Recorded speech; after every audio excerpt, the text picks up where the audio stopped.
welcome. If this is your first OMG panel, just a little bit about the group, right? We started this group for people to collaborate in the OMS space. I want to call out some of our longtime members, Darko, Dylan, Gio, Zach. They've done a great job engaging with the community. They've invited their connections, reposted the event. So thank you for being here. And, we want this forum to be yours. So, obviously these panels are a part of it, but hope you guys can all continue to engage. We have more than 1,200 members now, so and growing. So if you get value out of this today, the one ask I would have would be to share the OMG group with one of your colleagues, and so we can continue to grow the community. All right, so we are going to talk build buy. Let's bring up our panel. So I'm going to let our three panelists introduce themselves. Of course, I'm Chap. I'm VP of Product Strategy at Nextuple. I've spent most of my career on the retail side, running order management solutions, and I will be moderating the panel. So I'm going to let our three panelists, starting with Keir, then Syed, and Todd. Why don't you guys go ahead and introduce yourselves? Sure. Thanks, Chap. Thanks to everybody out there that's joined. Appreciate it. Keir Mcintyre, responsible for OMNI technology, specific to the software engineering component of that for Dick's Sporting Goods. Been with Dick's Sporting Goods for a little over 3 years now, a little over 20 years in the industry with previous companies like BJ's Wholesale Club, Staples, etc., Eileen Fisher, and some other ones, and really looking forward to the discussion today and spending time with all of you and with my panel colleagues. So thanks. All right, awesome. Thank you. Hi, everyone. Syed, Arij, part of Walgreens organization. I've been with Walgreens for about a year now, a little over a year. And my remit is store operations and in-store customer experiences. As part of that, there's a bit of literally everything under the roof, including order management, inventory, and stuff like that. And I must tell this group that my association with Nextuple is rather unique. I used to be a part of Das's team. Das is also, I believe, on the call.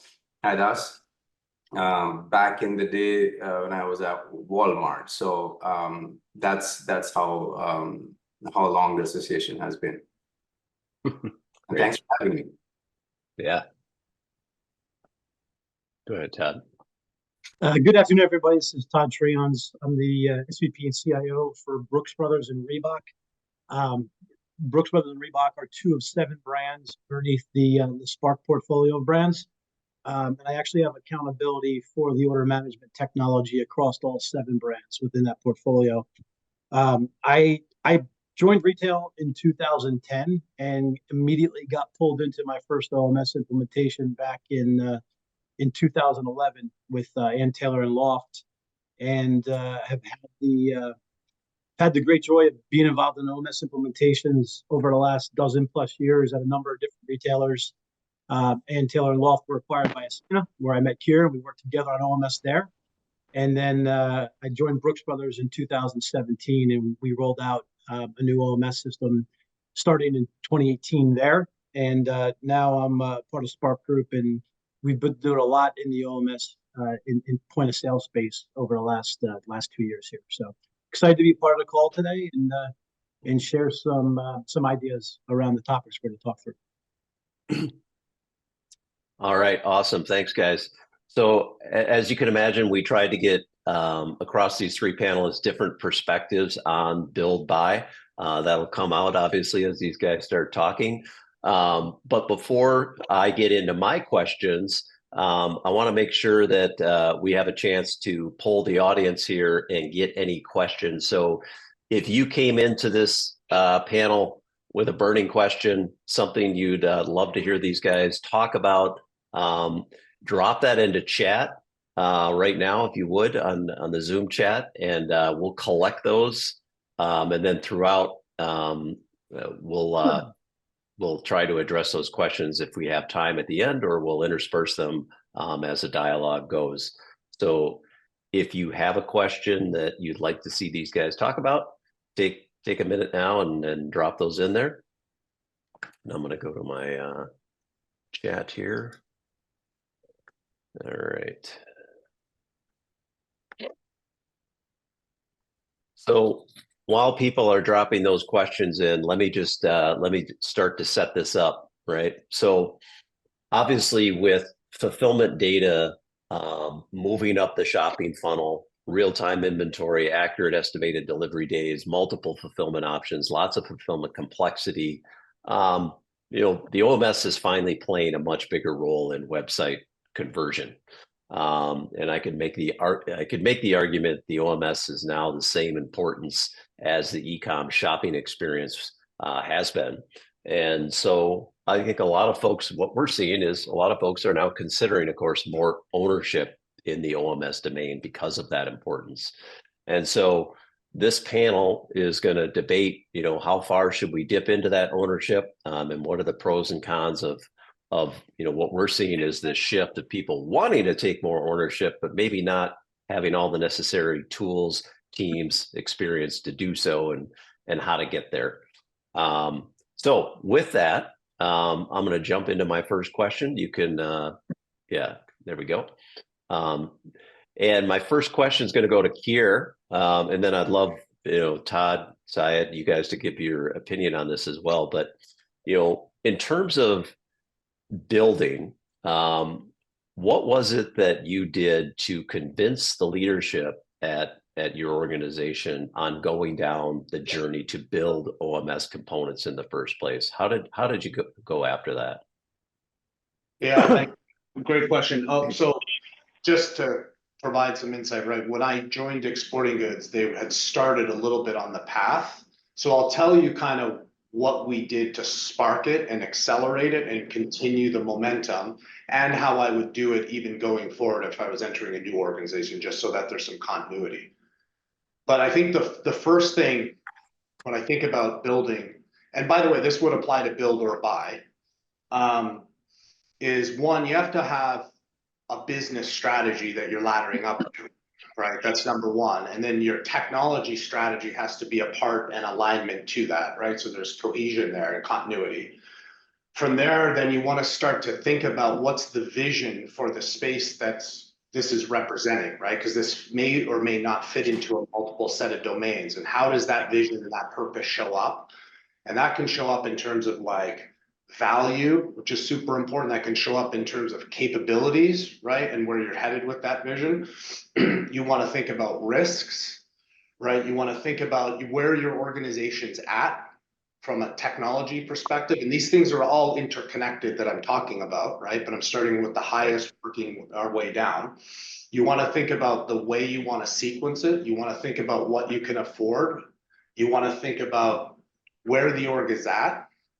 And when you piece those things together, the last and probably the most important piece as you think about all those other elements is how you tell that. Can't emphasize that enough, right? As you move up and up and up and you think about these very large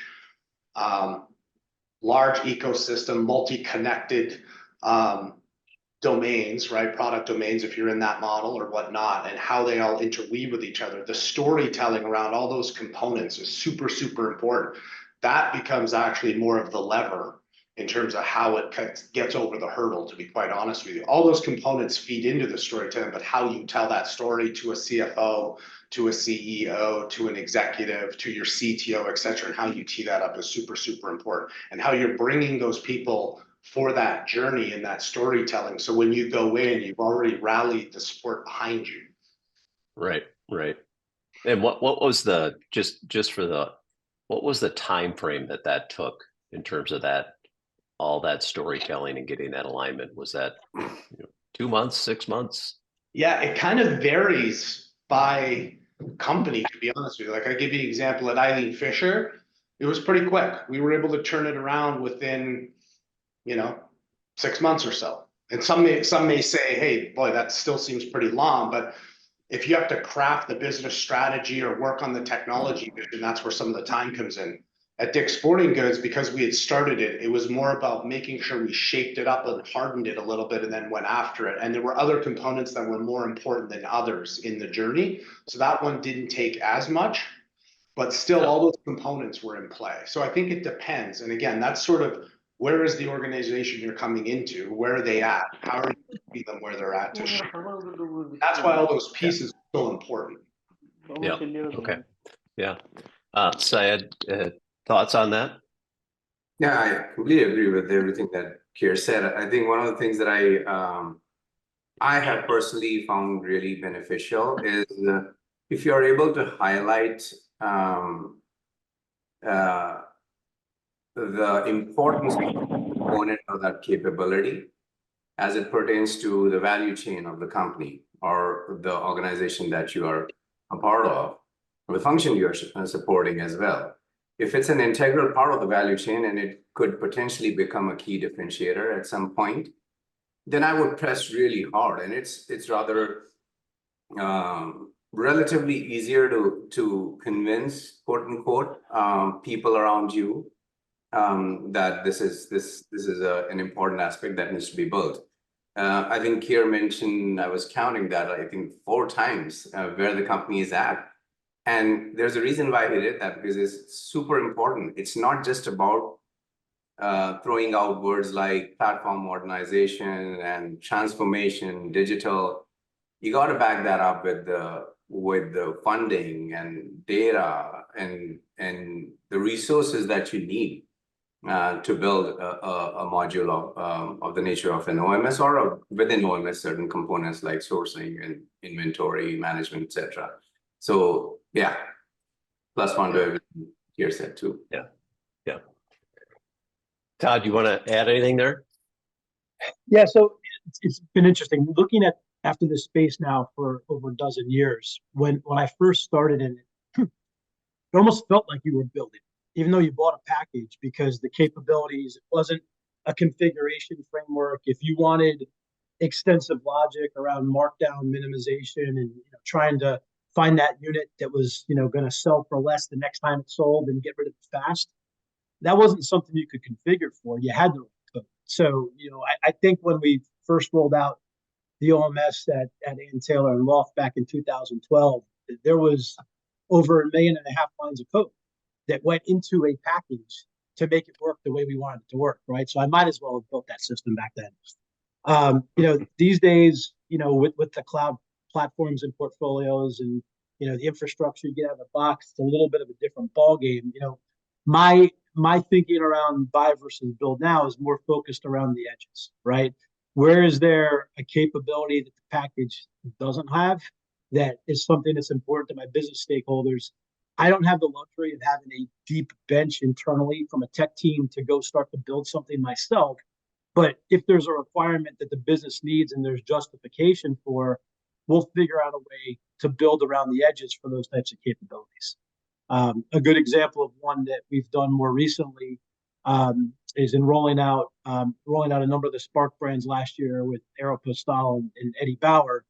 The promo engine in the order management system that we used, it's fine technically from a back-end perspective, but if you're a store ops person and you're trying to understand what promos are coming when, kind of the visualization that feeds into the visual merchandising aspects of that, and what signs need to go up, we needed to kind of have a layer that sat on top of the core OMS capability that provided a better window into how to execute that for the stores. And that became a build capability for us, right? So we kind of look at what the needs are. You're going to find 95% of your needs out of the box in an OMS today.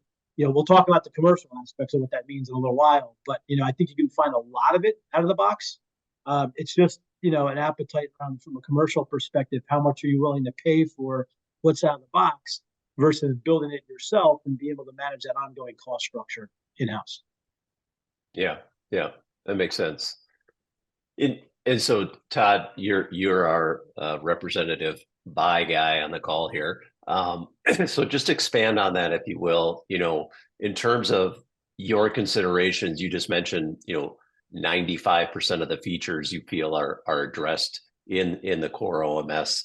was that your primary consideration on Buy? Was you felt like most of the features that your business was looking for were met, or was it something else? That was a big part of it, but the other thing that we were looking at was conjoined commerce, right? We picked a partner who we're using the same OMS and POS platform, same ecosystem, same cloud platform. So we have a true end-to-end view of everything from what happens in the store, what happens in the contact center, what promo was set up, and how it's managed across the channels. As well as all of the in-store execution capabilities from ship from store, pick up in store, ship to store, and looking at some RFID capabilities that we're going to roll out in the coming weeks as well. So it almost feels a little bit like what you wanted ERP to be in the old days, right? I'm going to buy SAP and it's going to do everything for me. We kind of picked a path from a package perspective that could cover as much as we needed within a single ecosystem. That allows us to build out a center of excellence that can look after both OMS and POS and promotions across 7 brands in a singular team. That's what was really important to us because of the nature of the uniform that Spark is and the 7 brands that will all be on that platform over time. Okay. So it was more about the ecosystem of products around the OMS than just the OMS itself. That totally makes sense. From a timing perspective, did you feel like the conventional wisdom is that build is going to take a long time versus buy, and I imagine what you just described took a long time to build, even though you bought it. Can you guys weigh in and if some people are considering the build path, what was the duration differences in those if you look at a particular component of whether it was building out ship from store or building out a promotional engine, whatever it was? Can you guys give the audience some perspective on is build really 2 to 3 times longer than buy, or should they be thinking about it differently? And I'll Keir, Syed, if you guys could take that. Sure. Yeah. Again, these are great questions because it's, again, going back to kind of where the organization is at, right? So for example, I could easily make the case that both, depending on the argument, could take the exact same amount of time, depending on the level of focus, investment, right? And what you're actually trying to accomplish very easily. Because I through a couple, Todd knows this, that have run long to get to that end-to-end state that Todd was speaking to. Whereas I've been through a build process now that was about equal. The one reason that one may have been the same as the other is just the investment and the actual focus behind the organization to drive to the value points that were super incredibly important to arrive at the outcome that they wanted to achieve, right? There's other organizations where they're okay starting with one, seeing it bake, then doing the next, and that can apply to build or buy, et cetera, and that can elongate things. There's nothing wrong with that. There's other things that can come into play, like a merger and an acquisition or something else that's super huge that can derail these things at times, right? So the answer is it kind of depends, but if everything was being equal, right? Todd's got a good point in terms of the cost potentially for one might be a little lower, all things being equal, but in terms of the time, if the focus and the funding is there, they actually can be done relatively close to the same duration. Okay.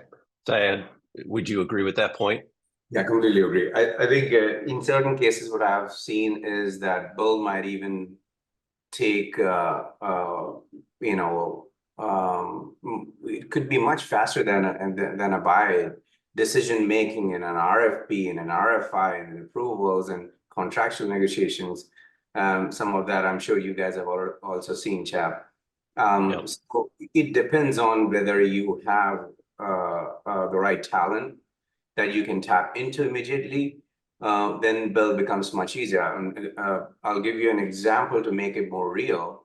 In my last job at Nordstrom, we were at the decision point of building versus buying our sourcing engine, sourcing and promise both. And I happened to join the company literally right at that time.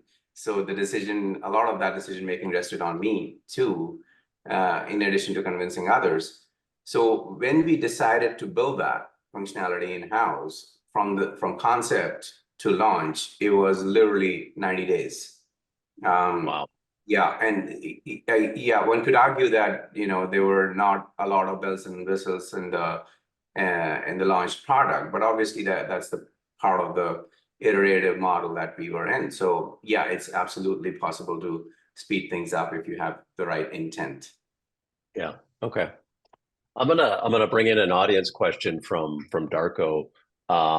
Given the scarcity of AI experts out there, if part of the build question is around an AI component to the OMS, is that a consideration, or is that a problem that you guys are seeing?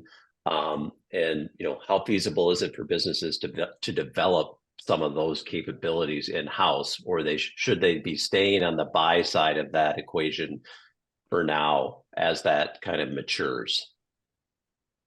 And I'll let any of you take that one. Yeah, I can start and then others can chime in. I think again it depends on what capability are you going after.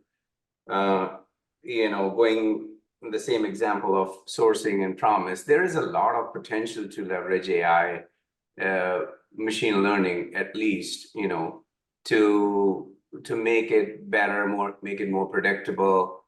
And on the flip side, inventory management from predictability of inventory in the distribution centers down to the stores. There's a lot of AI that we are already using within Walgreens ecosystem. And then it was the existing workforce that we were able to leverage. I think it was more of a pivot from what they were focusing on, which was basic insights into predicting, and then incorporating those predictive models into the systems itself. Mm-hmm. So it was not a major shift. It was more of like integration effort versus new machine learning or AI capabilities. Yeah. Okay. Yeah, I Keir, agree with Syed. I'm going to sound like a broken record, but the AI is an interesting one too. Similar to the previous discussion, it's kind of where you're at, right? So for example, if you're at a point in your ecosystem where you have, AI open source technology that's already part of the organization, you're building decisions engine on top of it, and you have a data science organization, the answer to that question, Darko, is yeah, you absolutely can do a lot of the things that Syed was mentioned around probabilistic EDD, around, you could even take it into in-store fulfillment and waiving, and like you could go really bananas with it. So yes, the answer could be you could do that. If you're an organization where that infrastructure, because there's an operational overhead to that, by the way, not just the building of everything, right? And the models. AI has come a long way where it's going to give you a lot of stuff. Some of it you're going to have to build on your own, but operationalizing what you do with it after you build it so that when something breaks, you know how to react to it. That's a part of, if somebody's in an organization that has that, if that's been matured, yeah, you want to go after that as much as possible. If you don't, then you want to look to, I think what Darko mentioned was, are there pre-built solutions out there? There are pre-built solutions out there you can use, right? Safety stock is a great example. There's companies that do that all the time, and you can patch into it and away you go. So I think, again, it kind of depends on the maturity of your organization. If you're going to start dabbling in it, then you can pick and choose the value, again, that you want to dabble in, and then tinker with it, right? And tweak it and move it. But again, there's a lift there in terms of the skill sets, the requirements, and the operational overhead to execute against that when you do it. So it depends on where you're at from a maturity perspective. Like I said, I feel like a broken record, but that's truly the intent behind the question. It really depends. If I was at Eileen Fisher, I wouldn't say go build that out. I'd say let's go figure out where there's options to purchase. And as we become more mature and we look at this and we see the value and we can bring it in-house, over time you do that at a different organization that has the talent, the skills, the operational chops, the platforms, everything to go do it. Yeah, get on it. Yeah. Great. Todd, you want to add anything to that? Or yeah, it's good to really, I like what Keir said there, that I'm gonna look to buy this first. I don't have a team that can go build this and maintain this. Even more so, I'm going to go to the product councils of those partners who have my have my core capability and say, look, we want to dabble in this space. What is your AI roadmap? Example, right? When I think about the different brands in our portfolio, think about Brooks Brothers, I think about the higher end products, the depth of the assortment, and customer engagement, because we have a clienteling application that we run in store. So there's a lot of power from an AI perspective and understanding the transactional history, the loyalty play, all those components, and then serving that up to an in-store associate to help them guide the next step, right? So like there's an area that we're looking at in that space. When I think about some of the other brands and kind of where they sit, there's other things that we think about. I think safety stock's a great one here. There's a lot of companies that play in that space, and I think that there could be an AI play there, but that's not something that I'm going to natively go build. I'm going to go look and see what's in the market and pilot. Try it first before I buy big into it to see if it actually gets the results that we think it's going to get. Yep. Great points. I'm gonna bring in another audience question here from Anoop. On the build side, what challenges have you faced in maintaining the momentum of innovation and maturity after you built the OMS solution? Was there a business need to keep the in-house solution ahead of the industry products? So as you merged on the other side from build, what were some of the challenges that came up there to keep the product at the leading edge? Any one of you? Yeah, I can go first if that's okay. Yeah. I think the biggest challenge is keeping the team engaged on the next set of roadmap items, the next set of innovation. Oftentimes it happens that after the launch is over and it's in a stable state, people want to try different things, and they have aspirations to get into different other areas. So the core team is really important, and the continuity of that team is extremely important. And one of the ways you can I have found that really helped me is to have a vision that everyone can associate with, and then it's a bold vision. It's not going to be something that is probably achievable in the next 6 months to a year. So you got to have that bold vision that I mean the main reason why we are building this is because we believe that the organization needs to invest in it, and it's a core part of our strategy. And so tying that back to the overall company strategy is important, and that really helps. And I think that is one of the challenges that I feel.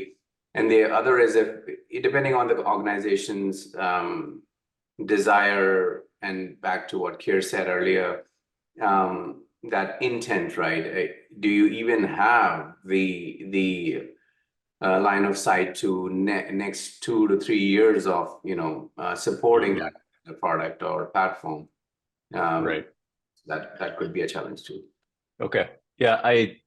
In one hand, I think about, when you create business cases for investment like this, when you're looking at the buy option, typically the one of the things that usually happens is someone goes in for a set of funding to make a transformation, and then the team disappears, and then the ongoing improvements of that product, even if it was purchased, deteriorate. But I would think on a build business case, it's clear that product's going to die the second you put it out into the wild if you don't have that ongoing team to care for it, because there is no vendor to care for it. And so therefore the business case has to include those incremental ongoing investments that are going to occur once that's live. Is that how you guys position the build investment?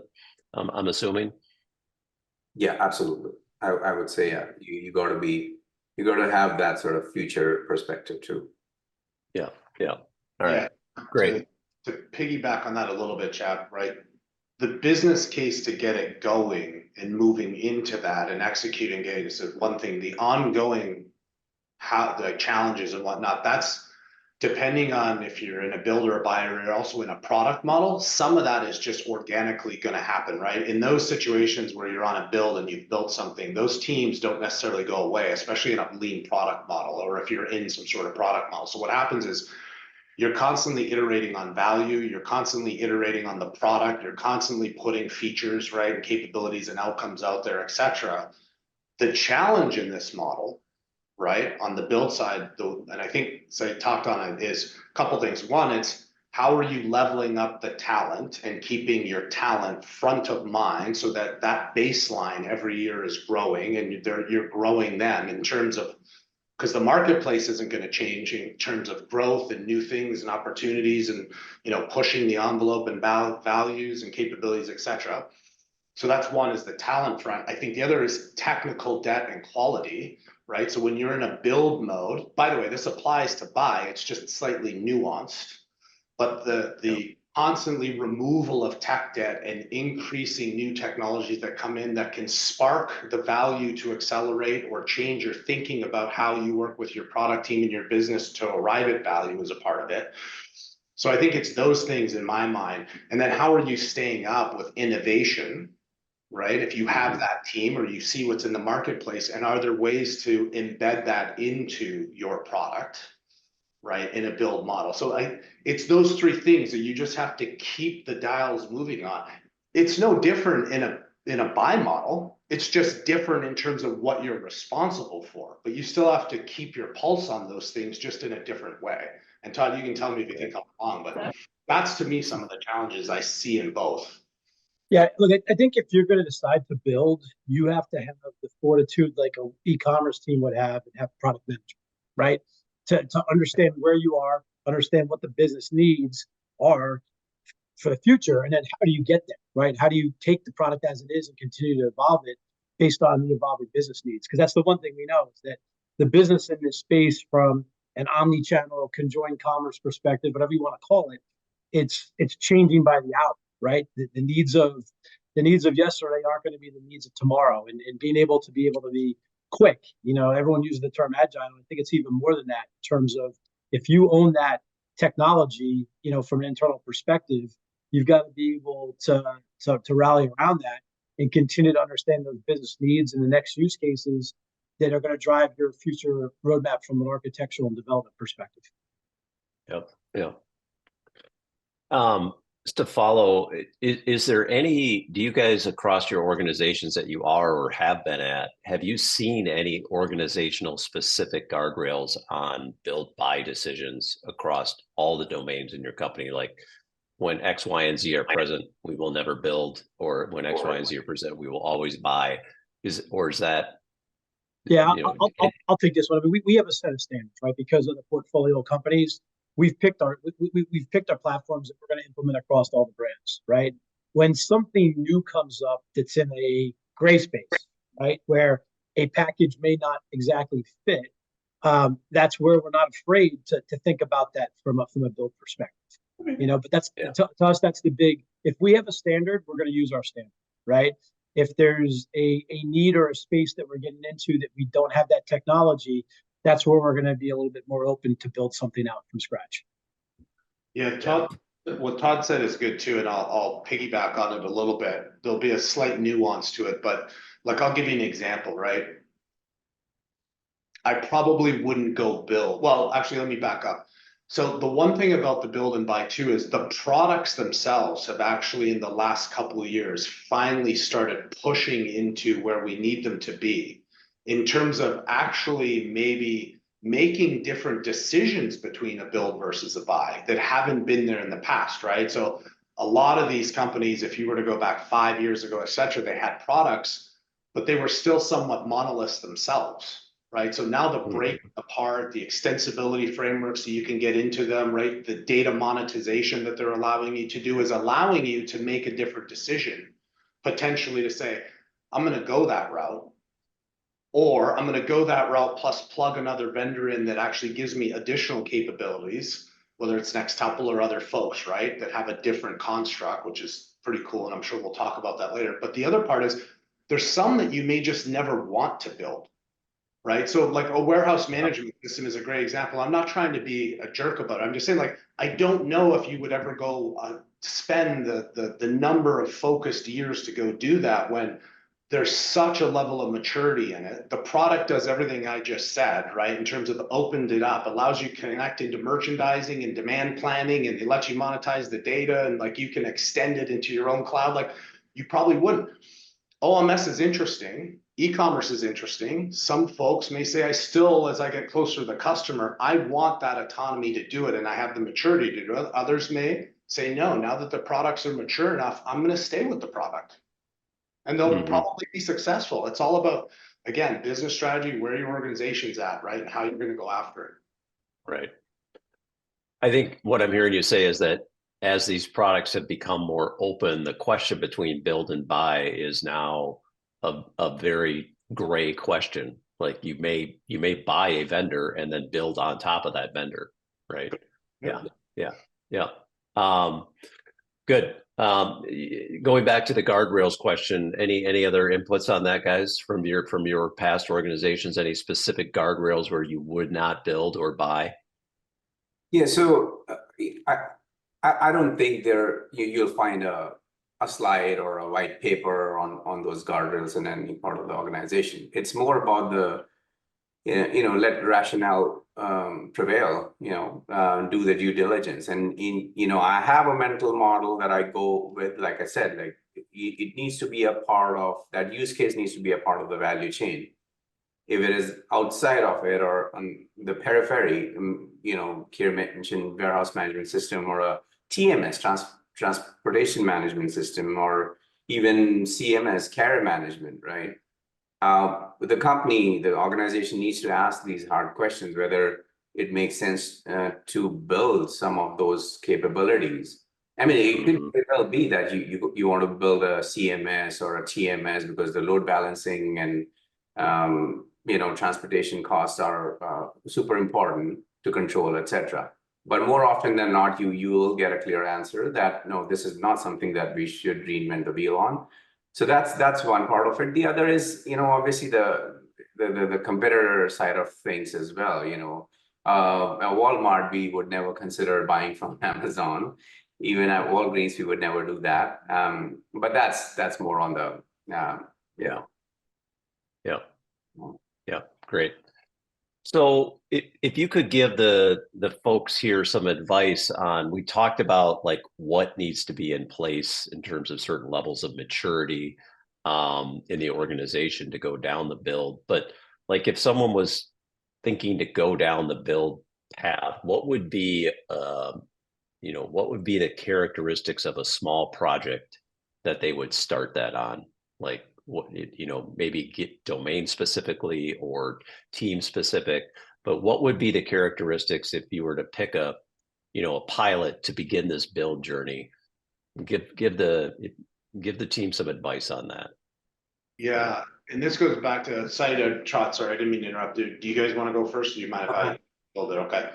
I think it goes back to what we talked about in the initial question, Chap. It's if you've built out, right, you're connected to the business strategy, you're connected to your tech strategy, and then for your domain, you understand all the capabilities that are in your current state and potentially future state, and that should be a 2 to 3 year view, right? And wherever there's, let's say, a maturity gap or a non-existent, right, hasn't been built, those could be opportunities, and there's value tied to them, right? Decent value. Right. Those could be opportunities to say, hey, I might try this, right? Because I have something already, but I may want to try something outside to see what it's like and dabble my foot in the build. Now, you want to be specific about it, know where your skill sets are, know what's expected, et cetera, but like, I'll give you an example. Like safety stock is one you could think about potentially. You could think about promise state. You could think about, like, I could go on and on and on around the capabilities that you could potentially think about. But, you want to, if you don't know what your actually 3 year current state and future state sort of capabilities, architecture, and componentry is, that's going to be a really tough thing to do. Mm-hmm. Buy situation where you've purchased something, right, versus you're already in the build and you just continue to build. If you're in the buy situation, it depends on where that buy state is in. Can you actually extrapolate what you need? And the other thing I would say is when you look at the OMS, right, you can use an OMS for the source of execution and abstract away a lot of the calculation and stuff that happens out front. Like take, again, promise date, if you're just counting inventory, right, and doing those are all calculation-based things that you could do outside and dabble your foot in it, and then let the execution engine on the back end just keep doing what it does really well, potentially. So I'm just stimulating thought here, but that's the way you should think about it. But it all stems back to, if you don't know what your 3-year vision and set of capabilities are, I'm not sure you're going to know where to start sometimes. Yeah, I'll add great. what Keir said there. So I think another aspect of this is technical debt, right? And a good use case that I worked on at A&T Taylor and Loft back in 2013 was MSI, because we had a sexy, great new OMS, but we had a 20-year point of sale that we had no capital investment to go replace, and we had a need to step up our endless aisle game, right? What's endless aisle? It's almost like a web transaction in the store at the end of the day, right? So Right. we got a group of our developers together, and basically in an agile model, started to build a microservices based architecture that called into the OMS, called into different data systems, called into our CRM, and we had an endless aisle application up and running in 3 months, right? So I think if you can carve out the right space that might have an adjacency to where you have some technology debt that's prohibiting you from taking that next step, that's another way to think about where you might be able to fit a build it. And that ended up being a project that made us a ton of money, because it was, endless aisles a pretty big game. If you don't have it in stock in the store and a customer's going to walk away, you can save the sale. And what you're doing there is you're kind of digitizing, which may have been something that was on a green screen before, and putting it on a tablet, so that your store associates walking the floor with the customer and helping drive that buy.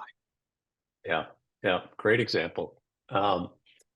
Dylan, I'm gonna allow you to voice over your question. You had a question. Not everything that could belong to an OMS should belong to an OMS. Can you ask your question to the panelists, if you would? Yeah, sure.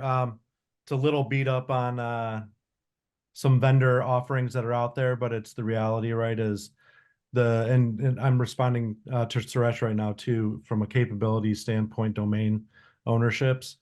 There are core things that OMS owns. We've talked about this in other calls before. The order lifecycle management, availability, things like that are owned currently within an OMS. You can offer whatever you want on top of that, because you can build capability outside of it.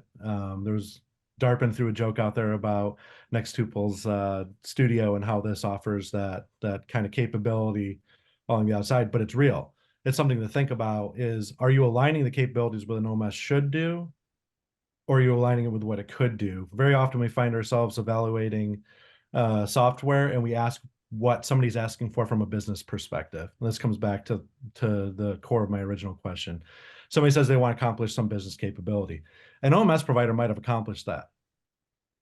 But should they have actually taken that on? Are they ever going to take it to that next step, or did they just offer it so that they can get their marketing out, right? So that they can show up in SEO. Is it truly a value that they're going to take on? Are they an OMS company that offers a POS and are now becoming an OMS and POS company, or is OMS POS being purely tied into OMS itself? And so they're an OMS company that can do POS at the same time. So these are all things that I think are really important for everybody to think about. The question here is, how do you ensure that when somebody asks for a capability from your business, that you are either drawing the lines for them, or you're digging further into understanding, is this a capability that should be an OMS or not? And then the following question is, if it's not, what's your response?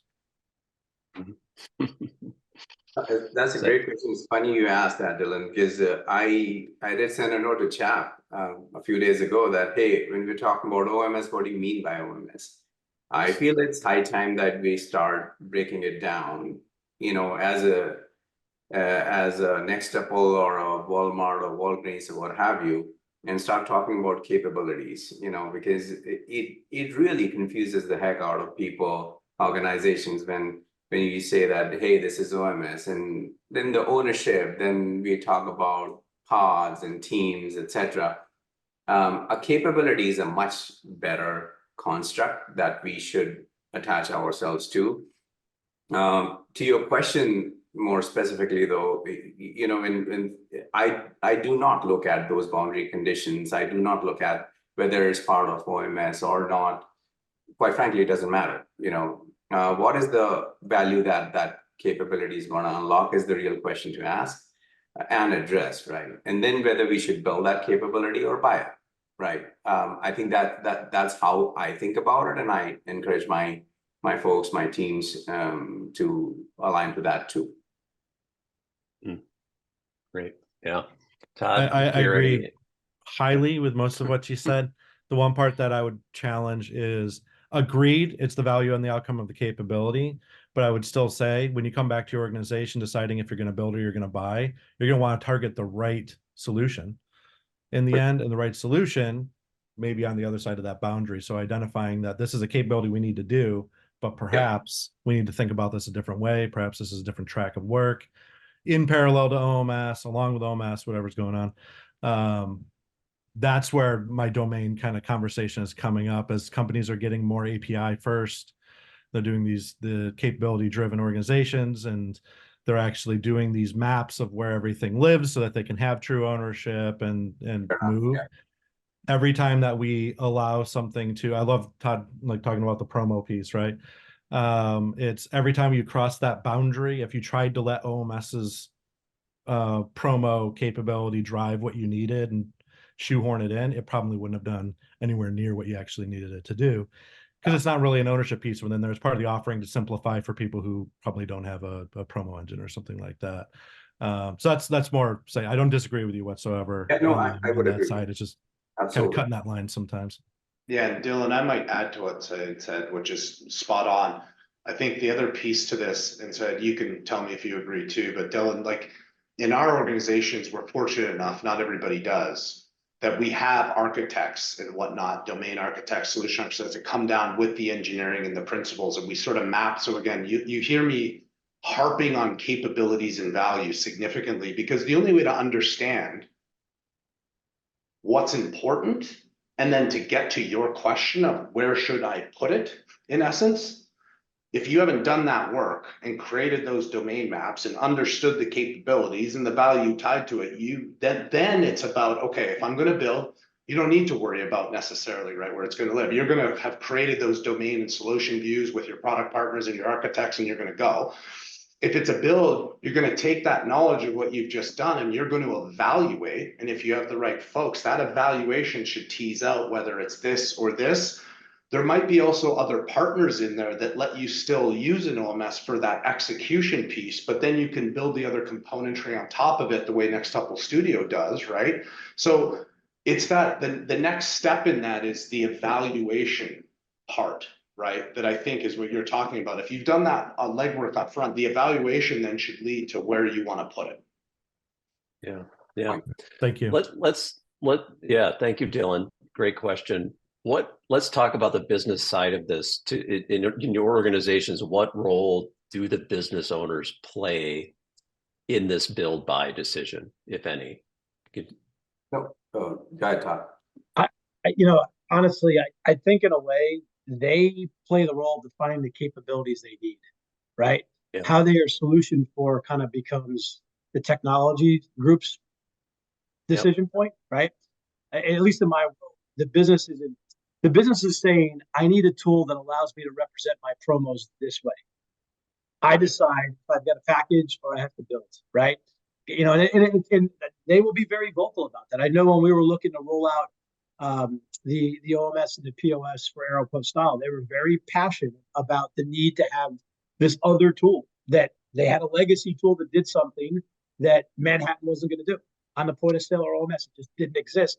And to be honest, I don't think it exists in the marketplace, but it was something that the business needed. And at that place, it becomes a build conversation. It immediately became a build conversation for us, right? And DARPA was my next call to figure out how we're going to build this, right? Because it was something that we needed that fit in that omni space in between point of sale and OMS, and was going to take the promo information that was being set up in a singular place in Manhattan, but representing it in a different layer when it came to the stores, right? I think it's you got to Keir's point before, you got to continue to bring your business partners along in the decisioning. But their role in this is to run the P side of the business, make the money, right? And to come up with the features and capabilities that they need to drive their business. And then, we're in the job of figuring out what's the best way to meet that requirement and sustainably meet it so that it runs for the long term. Yeah. Great. Yeah, I would just add maybe a couple of things there that, I mean, the role of the business is important. It's super important to, as Todd mentioned, to bring them along on that journey, right? Whether you build it, buy it, doesn't matter, but they need to be a part of that sausage making. Now, the first thing is that is the business able to identify the problem clearly and put a value to it? Can the business help the technology, product, what have you, other teams articulate that aspect? The problem statement is clear, and the value that the solving the problem will unlock is clear. I think that's where business plays a really important role. Number two would be on the exit as you start, build, buy, doesn't matter again.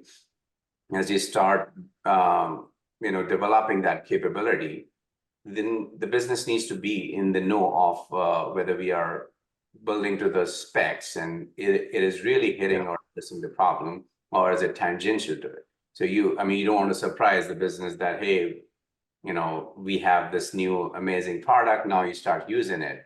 That never works, So it's important to bring them along. And then finally, once the product is close to the launch, then you need to have that sort of preparedness from the business side to continue using that tool and maintaining that platform or the capabilities that you have created or built or bought. They need to take ownership of that. Ultimately, it's the business running the show, right? Whether it's a sourcing or fulfillment, a control tower, transportation management, whatever. So I think those three pieces are super important where the business plays that role. Yeah.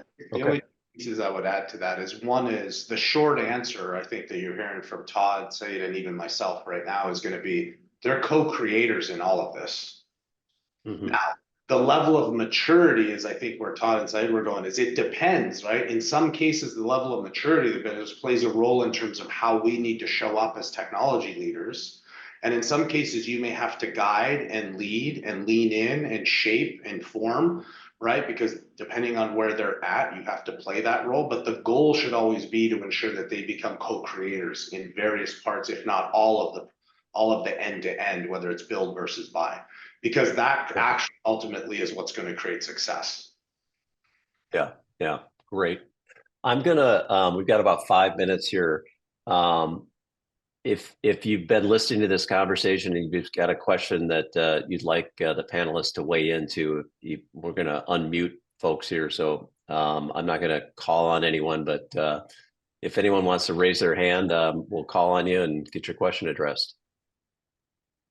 Anybody? I see Suresh up there. Go ahead, Suresh. Yeah, I got one question around build. Like, say, a decade back, if you look at all the organization, they had their own in-house built OMS and other applications. And it had become a cottage industry of applications to manage. And as I think, Syed mentioned that, people build, move, and, it becomes a overhead for an organization. That's when, everyone took a decision that, okay, let's move out and move on to a couch products. It could be any one of the couch products, and of course it's a cycle. Now it's coming back saying that okay, we've moved on to the single product, and that is now bottleneck or all the monolithness that is stopping us to grow. Now we are building. So how do we advise the gang to make sure that what sort of lessons that we could learn? Some people are like more than 2 or 3 decades with experience. So is it something we can give back to the community that these are the things you should watch if you are building, and otherwise you will make the same mistake in another few years. I mean, I can help a little bit with that, Suresh, but I really want to hear from Todd and Syed on this one too, because you're asking a simple question that has a lot of tentacles to it in terms of how you approach it, which I'm sure you heard earlier on and kind of stitched its way down into almost every question. There was some repetitiveness, right? And there's a reason for that. Like in the simplest view, I could say, if I was a company of 500 million, am I going to go build an OMS and invest in all that? I might not, right? If I'm a company of 12 billion, I've seen them buy versus build, right? And again, it comes down to like what you're talking about. Let me back up a little bit too. What you're talking about is there's also the advancement in the build and buy models out there. Like I think you heard us talk about it earlier, right? There's a ton of technology out there that it has advanced so significantly that it actually does make building a little bit easier, and it does make buying a little bit easier, right? So this is why some of your decisions have changed compared to where we were, let's say, even 8 years ago, 10 years ago, right? So there's been significant changes. So part of that has to factor into it. Part of it is where your organization is. Part of it is the skill sets you have in there. Can they even do one versus the other, right? Part of it is what kind of spend can that organization actually achieve? Part of it is the strategy, right? So there's all these things that are interwoven into what you're saying. So my advice would be, if you're trying to shape that up, look at, do I know what my business strategy is? Is my tech strategy aligned? Is the domain I'm functioning in? Do I have the right tools and equipment to actually build my capabilities and look at what I'm trying to do? And is build or buy the right model for me, right? And you'll need multiple folks in there, whether it's architecture, et cetera. So again, it's a simple question with some pretty complex answers. And I'd be glad to kind of, like, if you want to take that question even further offline, just spend time walking you through sort of, and Todd will appreciate this, one at one company, one at another company, one at another company. And they were all significantly different in terms of the reasons why, but it could help shape up more answers to what you're asking. Because I could probably spend an hour just answering that. Yeah, I agree. I think that's a panel discussion in itself. But my, Suresh, is a fantastic question, by the way, one that doesn't have a very straightforward answer. My advice to everyone, this is an obvious one, I guess, is build a product that you can demonstrate value really quickly, very tangibly, and you keep demonstrating that while you are associated with that product and you're associated with that team. You keep highlighting that. You'll be surprised to know that that product or that platform has a life of its own, and it finds a way. I have not had any instance of something that me or my team have launched in the past, the one that those created real value. They still exist 3, 5, 7, 9 years later. I still know about those because I'm in touch with these people. Yeah, great. Yeah, no, I think that is definitely right. So if that keeps delivering the business values and people are going to respect it. I think the major challenge is when build, move on to the next. So I think in the business wanted to move faster, support, and then when that happens, that's when that's all left behind. And yeah, no, thanks both. It's a great answer. Yeah, I think we will definitely have to have another, maybe a panel discussion on this, I guess. Thanks. Yeah, correct. Like, this isn't the end of the discussion. If you want to reach out to me on LinkedIn or whatever, I can go a little as deep or as wide as you want with it. It is a great question. It's probably one that a lot of folks on this audience probably struggle with from time to time, depending on where they're at. Yeah, and on that note, I have 2 wrap-ups. So, one, thank you to the panelists. This has been an incredible discussion. I hope, connections are being formed on this call, and feel free to, make these guys part of your network and reach out to them. That's the role of OMG. Secondly, if any of you are going to Shop Talk, we'd love to see you there, and stop by our booth, and we can continue this conversation. I think the answer to build versus buy is that over the last 5 years, that has become even muddier. And there are more and more options out there to do a little bit of both. And that's the major takeaway I'm getting from this call. So with that, I'm going to close the call with respect to our panelist time. But Todd, Syed, Keir, outstanding job. And thank you guys so much for being part of the panel. Appreciate it. Thanks for having us. Thanks. All right. Have a great Friday, everyone. Take care. Bye, everyone.